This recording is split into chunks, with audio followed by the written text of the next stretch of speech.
안녕하십니까. 이주천TV의 이주천입니다. 오늘 주제는 제주 4.3 사건 이야기입니다. 제목은 제주 4.3 폭동의 배후, 박헌영의 중앙당과 소련, 박갑동의 증언을 중심으로, 이런 제목으로 한 말씀을 드리겠습니다. 제주 4.3 사건이 원인이 어떤 것이냐에 대해서 좌익과 우익의 생각은 다른 것 같습니다. 좌익들은 주로 이제 민중봉기다, 민중항쟁으로 합리화하고 제주도 남로도당이 단독으로 결행을 했다, 이렇게 보고 있죠. 특히 이제 47년 3월 1일 3.1절 행사에서 사상자가 발생을 했던 것이 하나의 원인이고, 또 제주도에 상주하는 7.1 경찰에 대한 원한, 또 미군적 실정, 식량난, 이런 거 저런 거를 이유를 들고 있습니다. 그리고 노무현 정권 시절에 4.3 정부 보고서에서도 원인 규명보다는 그때 47년 3월 1일 행사에 발생한 사상자에 대해서 많은 지면을 할애를 하고 있습니다. 그러나 이제 제가 배웠던 과거에 국민학교, 중학교, 고등학교 때 배웠던 제주 4.3 사건은 명백하게 폭동이고 반란이었습니다. 그 당시에 그 국정교과서로 저희들 교육을 받았죠. 근데 이제 폭동을 누가, 제주 4.3 사건, 제주 4.3 폭동을 누가 진두지 했느냐, 주무자가 누구였는가, 이런 걸 놓고 볼 때 전남도당과 중앙당이라는 것은 북한에 있는 그 박헌영입니다. 박헌영이 지시를 해서 일어난 것이다고 한 결정적인 것은 한때 그 박헌영의 비서였던 박갑동의 증언이 있습니다. 박갑동의 증언은 그의 책, 박갑동이 쓴 박헌영이라는 그 책에서 소상이 중앙당, 남로당 중앙당이 지도부가 내려와서 제주 4.3 폭동을 일으켰다고 증언을 하고 있는 것입니다. 근데 여기서 제가 좀 더 좀 추가적으로 그러면 북한에 있는 박헌영에게 책임이 있다고 묻고 싶은데, 더 나아가서 박헌영 배후에는 누가 있었던가, 즉 외세 스탈린이 있었다고 저는 생각을 하고 있습니다. 그러면 소련의 배후 조종이 과연 없었느냐? 그 당시에 그 국제공산주의 운동에서 소련의 역할은 대단히 지대했다, 이렇게 볼 수가 있습니다. 뭐 구체적인 증언이라든가 문서라든가 이것이 없다 하더라도 당시에 그 정황을 추정을 해볼 때 이 제주 4.3 사건에서의 그 소련의 이란 그 거대한 그 공산국가의 배후에 의심을 가지지 않을 수가 없는 것입니다. 우선 그 박갑동의 이력을 좀 설명을 한다면, 1919년 경남 산청 출신입니다. 일본 와세다 대학 정치학과를 졸업했고 1941년이죠. 그리고 이제 해방 이후에 남로당에 입당을 해서 중앙선전부 선전기간부에 일하면서 그 남로당 기간지인 해방일보의 정치부 기자로 활동을 했습니다. 해방일보의 그 당시에 그 정치부 기자라면 미군정에 취재를 할 수 있을 만큼 대단한 실력자로 인정을 받았다고 볼 수가 있습니다. 일제시대도 마찬가지고 미군정 시절에 언론인, 신문 기자라면 언어라든가 영어라든가 일어라든가 그런 데서 어느 정도는 능통한 인물로 상당한 지적인 능력을 갖춘 그러한 우리나라에서는 그 에리트 계층이었다, 이렇게 말을 할 수가 있습니다.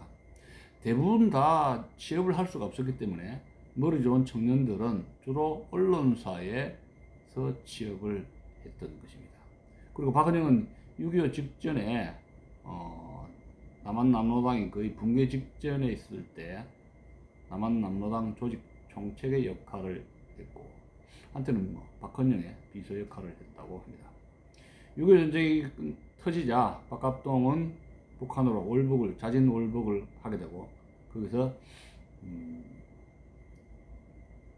종전이 될 때 1953년이죠.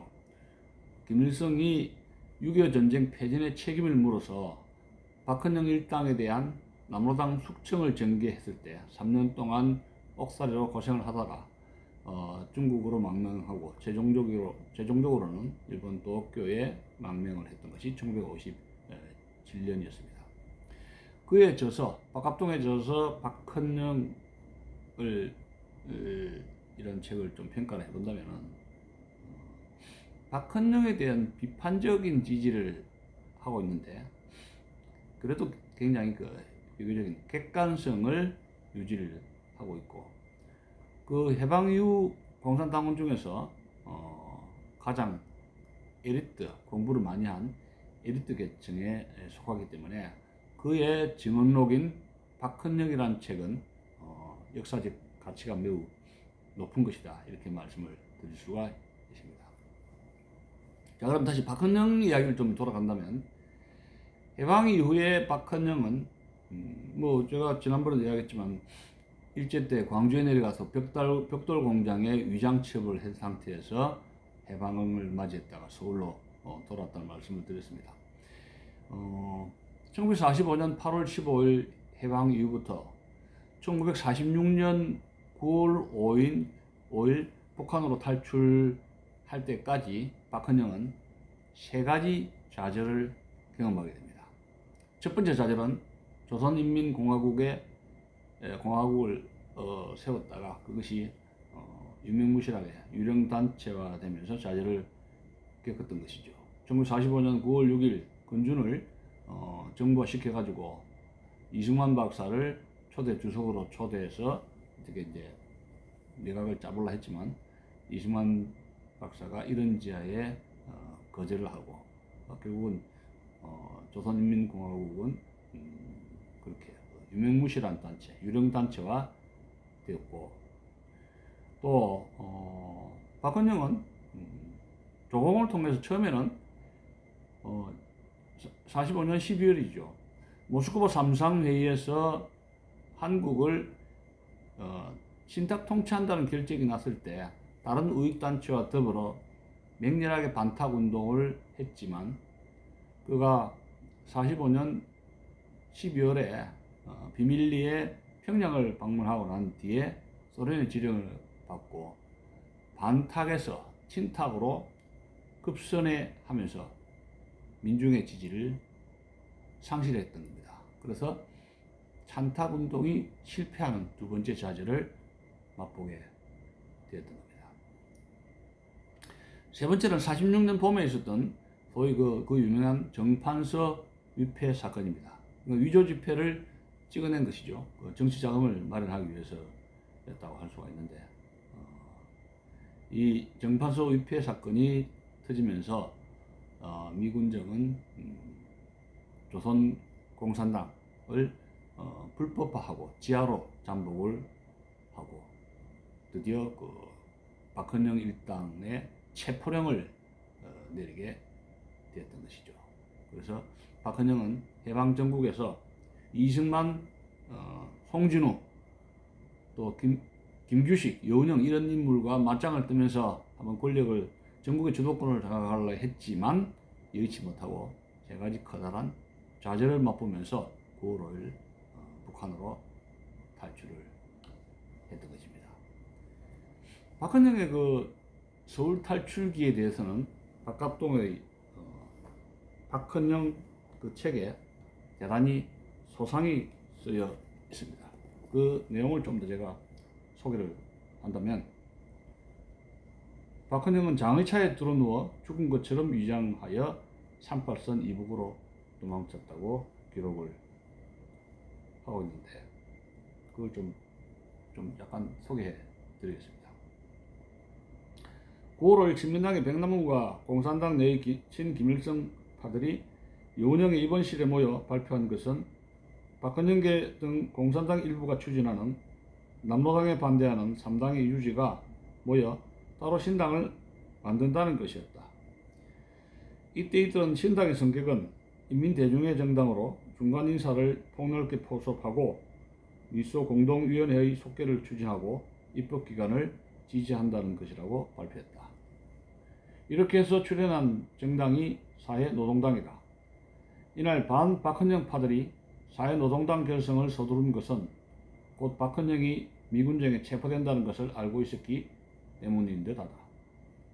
이날 즉 46년 9월 5일은 서울에서 처음으로 친김일성파의 사회노동당의 결성 준비를 선언한 날뿐은 아니다.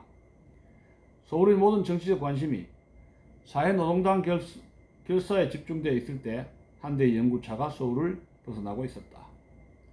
당시만 해도 연구차는 검은 귀하지 모양의 장식을 엎은 인상이 괴기한 것이었지만 그나마도 서울 시내에 몇 대밖에 되지 않아 웬만큼 여유가 있는 사람이 아니면 사용할 수가 없었다. 뒤에 들은 말이지만 박헌영은 이날 한평 남짓한 연구차 속 자기 키보다 조금 큰 검은 관 속에 반드시 누워 시체로 가장해서 월북했다는 것이다. 3%선 접경에 이를 때까지 혹시나 경찰의 검문을 염려해서 가족으로 분장한 남녀 당원 몇몇이 읍사 경기도 일원의 어느 선산의 매장이나 하러 가는 듯한 장례 차림을 꾸민 것이다. 그때 연구차 뒤에 따른 호송차의 두건을 꾹 눌러쓴 박헌영의 보디가드 이동수의 얼굴을 눈여겨보지 않더라면 이 장의 행렬이 박헌영의 서울 탈출 행위라고는 아무도 몰랐을 것이다.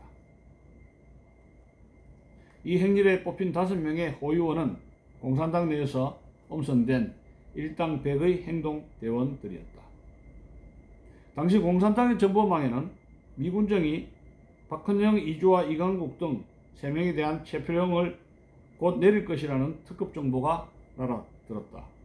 그 정보 제공자가 누구였나는 단정적으로 얘기할 수 없지만 여러가지 점으로 미루어 당시 미군정 수사기관의 고위층과 살림을 하고 있던 김수임으로부터였다는 말이 돌았다. 아무튼 정보는 미군정을 비판하는 민전 사무국장 이강국의 여러 성명을 트집잡아 공산당 간부들을 체포함으로써 그 지휘계통을 약화시키려는 작전으로 결정되었다고 알려왔다. 그 즉시 박헌영은 체포령이 선포되기 전에 하루라도 빨리 서울을 벗어나는 것이 안전하다고 판단했던 것 같다. 자신은 북으로 일시 피난하고 이강국은 평양의 북조선인민위원회에 참가하고 이주하만 서울에 남겨 당을 지도하도록 했다. 그날 하오 박헌영은 서울을 벗어났다. 그런데 실제로 박헌영에 대한 체포령이 내려진 것은 불과 열여 시간 뒤인 6일 상호였으니 박헌영이 얼마나 극적으로 서울을 탈출했는지 짐작하게 한다. 박헌영은 그야말로 머리카락만큼의 시간 차이로 아슬아슬하게 서울을 벗어났지만 바로 그 탈출이 최후의 길이 되었다는 것을 박헌영 자신도 몰랐을 것이다. 박헌영은 그때까지만 해도 일시적으로 안전한 곳으로 피해 이훈형, 백남훈 등 공산당 내의 친김일성파의 음모를 캔 뒤에 곧 서울로 돌아올 작정이었다. 그러기에 처음에는 평양을 찾았으나 곧 남북의 접경지인 해주에 눌러 앉았다는 것이다. 해주에 인쇄소를 차렸습니다. 제1인쇄소라고요. 박헌영의 서울 탈출은 어찌나 급비로 진행되었는지 대부분의 공산당원이 이를 전혀 눈치채지 못했다. 나 역시 9월 6일 신문 보도를 보고 그의 체포령을 알았으나 그가 지하에 숨어서 당 지도 활동을 계속하는 줄 알았지 월북하는 줄 몰랐다. 그러나 얼마 뒤 체포령 전에 서울에서 사라졌다는 이야기를 듣고 정말 놀랐다. 뒤에 들은 말이지만 박헌영이 서울 탈출을 서두른 것은 7월 6일 그의 측근 신복이던 이관술이 위패 사건에 관련 구속된 데 큰 영향을 받은 데다. 이게 전파수 위패 사건입니다. 반대 세력의 집중적인 공세에 적지 않게 골머리를 써야 했기 때문이었다 한다. 앞에는 미군정과 우익진영, 뒤에는 평양의 김일성 일당, 옆에는 여운형, 백남훈 등이 견제를 하고 당 내에서는 문갑송, 강진 등 반대파의 비난 등등. 그의 서울 탈출은 이러한 고립된 환경에서 벗어나 본토 중래를 꾀하던 계산을 행동으로 나타낸 것이었다. 자, 북한으로 간 박헌영은 거기에서 부수수한 겸 외상을 겸직을 했습니다. 그리고 다시 해주에 와가지고 해주에 머물면서 아까 말씀드렸듯이 제일 인쇄소를 경영을 하고, 그래서 그 인쇄소에서 이런 많은 그 문건을 만들어서 남쪽에 뿌리는 그런 역할을 했죠. 그게 실행하는 밑에 그 부하가 권오직, 공산당원들을 권오직이라는 인물을 제일인쇄소에 사장을 맡겨서 일을 시켰습니다.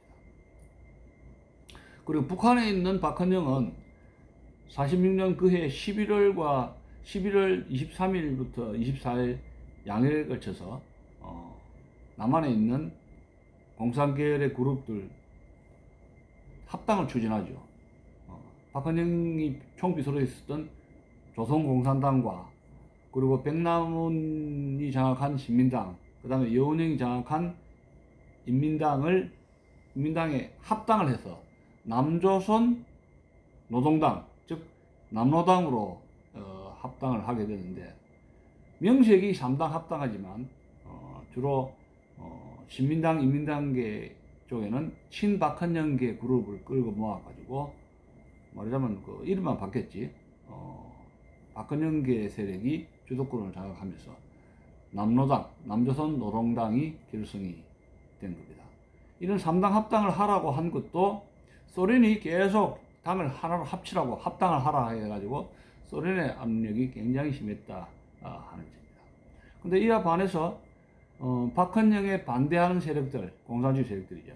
백남훈이라든가 여운형계 이런 세력들도 이탈을 해가지고 사회노동당을 준비를 결성을 하게 되었던 겁니다. 자, 제주 산암 사건과 연결되면서 소위 그 남로당 중앙당의 폭동 지령에 대해서 좀 말씀을 드리고 싶은데요. 남로당 중앙당은 철저하게 50 총선거를 반대를 한 것이죠. 그래서 남한 내에 이승만이 주도한 단독 정부 수립을 반대한 것인데, 여러분 한번 생각해 보십시오. 우리나라가 남북한에 분단이 된 것이 처음에는 유엔 선거감시위원단이 한국에 와가지고 남북한 총선거를 하라. 그게 50 총선거인데 그것을 3%를 넘으려 했는데 유엔 선거감시위원단이 김일성이가 3% 입국을 거절했습니다. 유엔 선거감시위원단을. 그러니까 이제 통일정부 수립 반대한 세력은 이승만 박사가 아니라 소련 군정과 김일성이라는 말씀을 드리고 싶습니다. 북한의 상황은 우리나라보다도, 남한보다도 국가 건국이죠. 건국의 이런 그 템포가 굉장히 빨랐다는 점을 다시 한번 말씀을 드리는 것입니다. 북한의 상황은 46년 2월 달에 이미 북조선 임시인민위원회 결성이 되고, 또 임시역에서 임시라는 딱지 붙였습니다. 그 임시라는 딱지가 그 다음 해인 47년은 임시라는 딱지 띄고 북조선 인민위원회가 결성이 되고, 소위 그 주석에 김일성이가 주석으로 등장을 했던 겁니다. 그리고 또 그 다음 해인 48년 2월 6일 북한은 헌법 초안을 제정을 해가지고 그것을 공포를 한 것이 48년 2월 6일입니다. 그러니까 북조선 인민위원회가 헌법 초안을 만들었다, 제정을 해서 공포를 했다는 것은 그 북조선 인민위원회가 사실상 북한 정부라는 것을 대내외에 공포를 한 것입니다. 북조선 인민위원회가 사실상 북한 정부의 역할을 하게 되었다 하는 겁니다. 그러니까 남한에 있는 이승만 박사가 그 정보를 알고 우리도 정부 구성을 건국을 서둘러야 되겠다고 생각한 것은 어떻게 보면 당연하다 이런 말씀을 드리는 것입니다. 그러면 50총선을 박헌영과 중앙당이 남로당 중앙당이 50총 선거를 하지 말라는 것은 북한은 북조선 인민위원회를 만들어 가지고 정부 구성을 정부 형태를 갖췄는데 또 불구하고 남한 쪽에서 총선거 하지 말라는 것은 남한의 정부를 만들지 말라는 것이죠. 그러면 북한 주도로 북조선 인민위원회가 주도한 공산 통일을 지지한 거나 마찬가지 아닙니까? 그런 것이죠. 자, 이 50총 선거를 반대한다는 것은 남한의 정부 수립을 건국을 근본적으로 방해한 것인데 북한의 정부 수립은 찬성하고 남한의 정부 수립은 반대한 것입니다. 그 중심에 제주 폭동을 일으킨 박헌영의 책임을 박압동은 거론을 하는 것입니다. 여기 128페이지에 제주 폭동이 박헌영 책임이라는 것을 정확하게 지적을 하고 있습니다. 박합동은 거기 지어서 박헌영에서 198에서 198페이지에 198에서 199페이지를 좀 소개를 해준다면 읽어본다면 이런 이야기가 되어 있습니다. 남한만의 단독 총선거에 대한 적극적 보이콧 진행에 따라 남로당이 대대적인 무장폭동 장소로 택한 곳이 제주도다. 남로당이 굳이 본토에서 멀리 떨어진 제주도를 택한 이유는 지리적 특수성 때문에 해방 직후부터 공산당의 조직 활동이 가장 활발했고 따라서 그들의 선정과 조직 활동 등으로 도민의 사상이 자못 붉은 쪽으로 기울어져 있다고 판단되었기 때문이다. 제주도를 폭동의 지역으로 택한 것이 가장 불구죽죽한 곳이 남조선 내에서 가장 불구죽죽한 곳이 제주도였다 이런 이야기입니다. 그러기에 그곳의 경찰은 사면초가의 입장에 몰려 형세가 불리했고 치안은 위기에 몰려 크고 작은 소동이 빈번하게 일어나고 있었다. 경찰이 역부족했다 그런 이야기입니다. 이런 이유로 경찰 자체도 도민의 80% 이상이 좌익계로 넘어갔고 특히 중학생을 위시해서 국민학교 아동에 이르기까지 남로당의 영향 하에 있다고 보고 있었다. 앞서도 말했듯 47년 3월 1일 이른바 3.1 폭동 때도 남로당 제주도위원회의 주도로 대대적인 군중폭동을 일으켜 중앙당부로부터 조직활동에 대해 인정을 받고 있었다. 내가 알기로 박합동입니다. 현재 남로당은 2.7 투쟁을 전후해서 한라산 여러 봉우리의 밀림마다 아지트를 만들어 온갖 방법을 되풀이해왔다고 들었다. 그러던 중 중앙당의 폭동 지령이 떨어졌다. 아마도 그 지령은 3월 중순 때쯤에 현재의 무장행동대 두목 김달삼에게 시달된 것으로 안다. 2.7 폭동 때 뭐 야산대입니까? 야산대라는 무장공비 소조가 이미 만들어진 거 아닙니까? 이에 따라 김달삼은 자기 부하 조몽구와 국방경비대 안에서 밀령을 받고 있던 문상길 중위 등과 미래하여 치밀하게 폭동 계획을 짰던 것이다. 당시 모들포 주둔 국방경비대 제9연대 소속 문상길 중위 등 몇몇 남로당원들을 통해 무기와 탄약을 입수하고 산중에서 군사훈련을 실시하여 한라산 빨치산의 모체를 양성해 오고 있었다. 이미 6개월 전부터 현지 남로당은 부대 장병 중 본의 사정에 익숙지 못하고 사상적으로 확고한 신념이 없는 젊은 병사들을 포섭 부대 안에 세포를 조직하고 있었다. 4월 3일 상후 2시 문상길이 부대 장병들을 속여 완전 무장시킨 뒤 3명의 세대의 트럭으로 제주경찰 감찰청과 제주경찰서를 기습 점령하는 것을 신호로 돈에 14개설을 모조리 습격했다. 나중에 집계된 것이지만 당시 폭동으로 55명의 경찰관, 민간인이 죽었고 21명이 납치되었으며 건물 방화만도 45건이었다. 부상자는 이루 헤아릴 수 없는 것이었다. 당시 중앙당에서는 이 사건이 터질 무렵, 이게 중요한 겁니다. 중앙당이라는 건 남로당 중앙당을 이야기하는 겁니다. 이 사건이 터질 무렵 당 군사부 책임자 이중업과 국내의 불합치 책임자 이재복은 민간인 중앙당 군사부원입니다. 이재복 등을 현지에 파견하여 소위 현지 집중 지도로서 군사활동의 확대를 기도했다는 겁니다. 또 폭동의 두목 김달삼의 장인이며 중앙선전부장 강문석을 정책 및 조직 지도 책임자로 선정하여 현지 제주도에 보냈었다. 뒤에 들은 이야기지만 현지에 내려간 무정폭동지휘부는 제주도를 동서로 양분하는 한라산의 동서양단, 즉 선흘과 금악 등지의 일본인들이 만들어 놓은 지하진지에 포진, 낮에는 숨었다가 밤이면 부락으로 들어가 온갖 만행을 벌이도록 했다는 것이다. 당시 일반에게 알려지기로는 폭도의 수가 수천 명이라고 유언비어를 뻗뜨렸지만 실제 숫자는 500~600명으로 게릴라전을 벌였다고 들었다. 처음 시작이 500~600명밖에 안 됐다는 겁니다. 사산폭동은 공산당원 문상일 중위가 토벌대의 박진경 대령을 살해하고 발악하는 바람에 5월 15일께나 일단 진압되었다. 이로 인해 북제주군 2개 선거구는 5월 10일에 총선거를 실시하지 못하고 만 1년 뒤에야 치르는 혼란을 빚었다.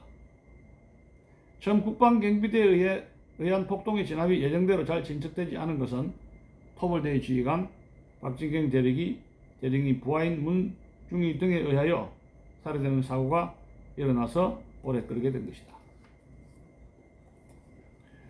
그런데 폭동의 지휘자 김달삼은 48년 8월 29일 38선 이북의 해주에서 열린 남조선 인민 대표자 회의에 나타나 모인 사람들을 깜짝 놀라게 하였었다. 그래서 좀 더 보면 그는 38선을 넘어서 남으로 잠행하다가 죽었다는 소문을 들었다.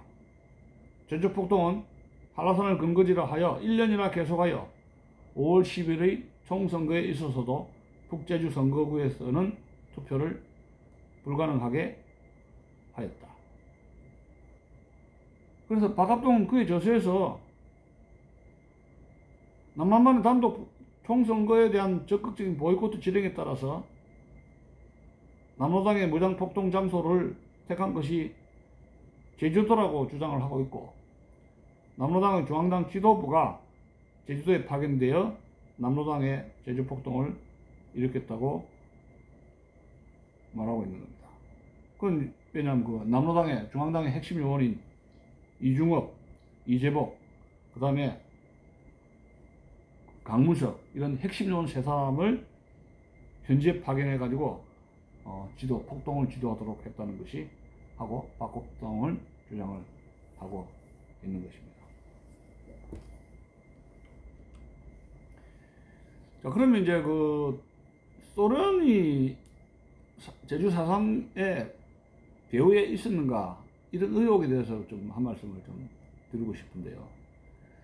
그 당시에 그 40년대에 소련은 소위 그 국제적인 두 가지 조직을 갖고 있었습니다. 뭐 다른 조직도 많습니다만 세계민주청년연맹 또 국제학생협회라는 두 조직을 앞장을 세워가지고 47년 6월에 동남아시아 청년대회 예비회의를 모스크바에서 개최를 했습니다. 또 그러고 나서 그 다음 회의인 48년 2월 19일이죠. 인도 캘커타에서 동남아시아 청년회의를 개최를 했습니다. 그때 참가한 것이 9개 나라였고 또 8개의 업조부 국가들이 참석을 했습니다. 물론 소련 당국이 재정을 대주고 또 공산주의 이론을 국제 공산주의 이론에 대한 뒷받침했죠. 재정과 이론을 뒷받침해줬고, 여기에 주목할 것은 소련이 북한이 업적으로 참석을 했다는 겁니다. 자, 북한이 여기에 동남아시아 청년회의에 업적으로 참석했다는 것이 어떤 의미를 가지고 있느냐. 여러분 잘 알다시피 47년, 48년은 박헌영이가 이북에 있었지 않습니까? 박헌영이가 부수상 겸 외상을 겸직을 했으면은 대외 관계는 총책임자가 박헌영이라고 할 수 있습니다. 그리고 박헌영은 소련과의 관계에서, 소련과의 대외 관계에서 김일성과 어떻게 보면 2인자지만 상당한 경쟁 관계라고 할 수가 있습니다. 김일성 이상으로 박헌영은 친소파라고 할 수가 있죠. 철저한 친소파고 소련 지시에 맹종했던 인물입니다. 그가 얼마나 철저한 친소파냐, 소련 기록을 다시 한번 본다면은, 여기 여기 책이 있습니다만,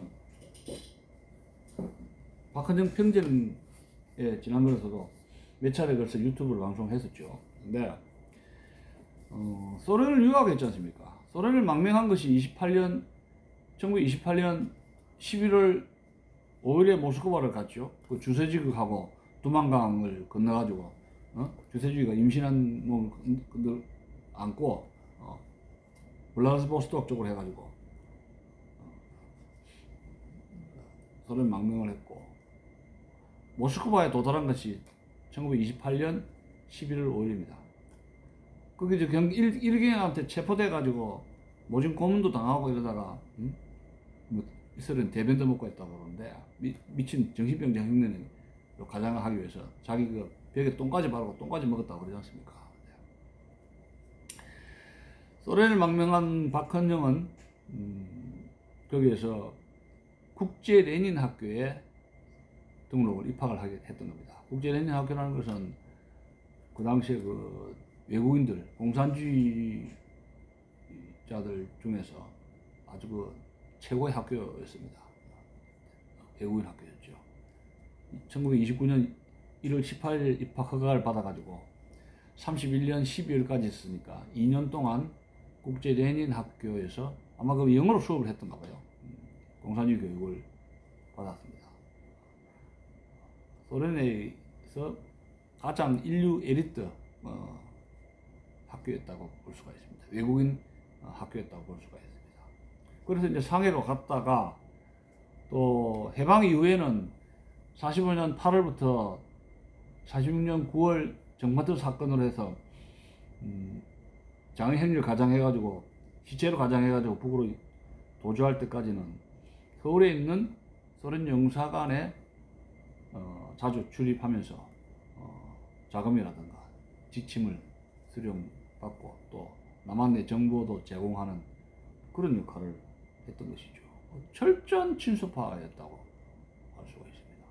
그러면 그 인도 칼케타에서 열린 동남아시아 청년회의에 북한 대표단도 업적으로 참석했다면은 이것은 그 내용에 대해서도 박헌영에게 소상히 보고가 되었을 것입니다. 자, 근데 이거 주목할 것이 48년 봄부터 가을 사이에 아시아에서는 크고 작은 공산 폭동이 대단히 빈번하게 발생했다는 점을 주목을 할 필요가 있습니다. 버마, 필리핀, 말레이시아, 인도네시아, 마지막으로 한국에서 폭동, 파업, 소요 사태가 끊임이 없었다는 것이죠. 그래서 그 동남아시아 청년 대회, 동남아시아 청년 회의죠. 동남아시아 청년 회의는 결국은 소련이 아시아 공산주의자들에게 폭동 지시를 내리는 벨트 역할을 한 것이 바로 동남아시아 청년 회의가 아니었는가 하는 점입니다. 그런 의혹을 가지게 됩니다. 여기에 북한이 업적으로 참석을 했고 박헌영이 그러한 것을 소상히 소련의 입장에 대해서 소상히 보고를 받았을 것이다 하는 점입니다. 그러면 이런 그 모임을 통해서 아시아 공산주의자들의 국제적인 연대가 결성이 되었던 것이고, 이러한 아시아 공산주의자들의 국제적 연대가 결성되는 가운데서 배후에는 소련이 이론적으로 재정적으로 막강하게 뒷받침을 백업을 해주는 상태고, 북한에 있는 김일성과 박헌영은 소련에 충성하는데 대소 충성 경쟁 구도지 않습니까? 서로가 누가 더 열심히 소련에 충성하느냐, 점수를 매길 거 아닙니까? 해계문 쟁탈전, 주도권 쟁탈전이었죠. 그러다 보니까 김일성은 김일성대로, 김일성은 나이가 훨씬 작잖아요, 나이가. 박헌영에서 10살 이상 어리지 않습니까? 그러니까 김일성은 공산주의 운동한 경력이 박헌영보다도 짧죠. 업적이라든가 이런 거 볼 때. 그러면 박헌영은 상당한 그런 이론가 아닙니까? 김일성은 그런 투쟁 경력에 또 그렇고, 이론 무장에 대해서도 김일성이 박헌영에 비해서는 떨어지죠. 그렇지만 이미 수상입니다. 자, 그러니까 박헌영과 김일성은 대남 게릴라 양성을 하는데 경쟁 구도가 형성됐다는 겁니다. 김일성, 박헌영은 각자 좌파 게릴라 빨치산을 양성하는 경쟁 구도가 형성되면서 스탈린에게 충성하는 경쟁 구도가 형성이 되었다 하는 점입니다. 이미 아까 제가 말씀드렸듯이 48년 이칠폭동이 벌어지면서 소위 야산대가, 제주도에 야산대가 결성이 되고, 이 야산대라는 것은 야산에 있는 무장공비죠. 야산에 출몰하는 무장공비 소조들이 등장을 했던 것입니다. 그래서 잠정적인 결론은 박헌영이가 과연 제주도에서 폭동이 일어나면 성공한다고 보았겠는가? 그럴 리가 없죠. 그런데 이건 희생양에게 불쏘시개 역할을 하는 겁니다. 그런데 그런 폭동을 일으키면서 이승만 정권의 중대한 타격을 가하면 소련에게 자기 자신이 대남 투쟁, 빨치산 투쟁에 공적으로 평가를 받는다 하는 점입니다. 그렇지 않습니까? 그래서 이 제주 4.3 사건의 배후에 소련이 어떤 식으로 개입을 할 수가 있었는가? 지금 6.25 참전에 대해서는 소련의 개입에 많은 문서가 지금 드러났지 않습니까? OS 정권 때 소련 정부에게 문서를 받았지 않습니까? 소련의 개입 문서를 받아가지고 공개가 됐는데,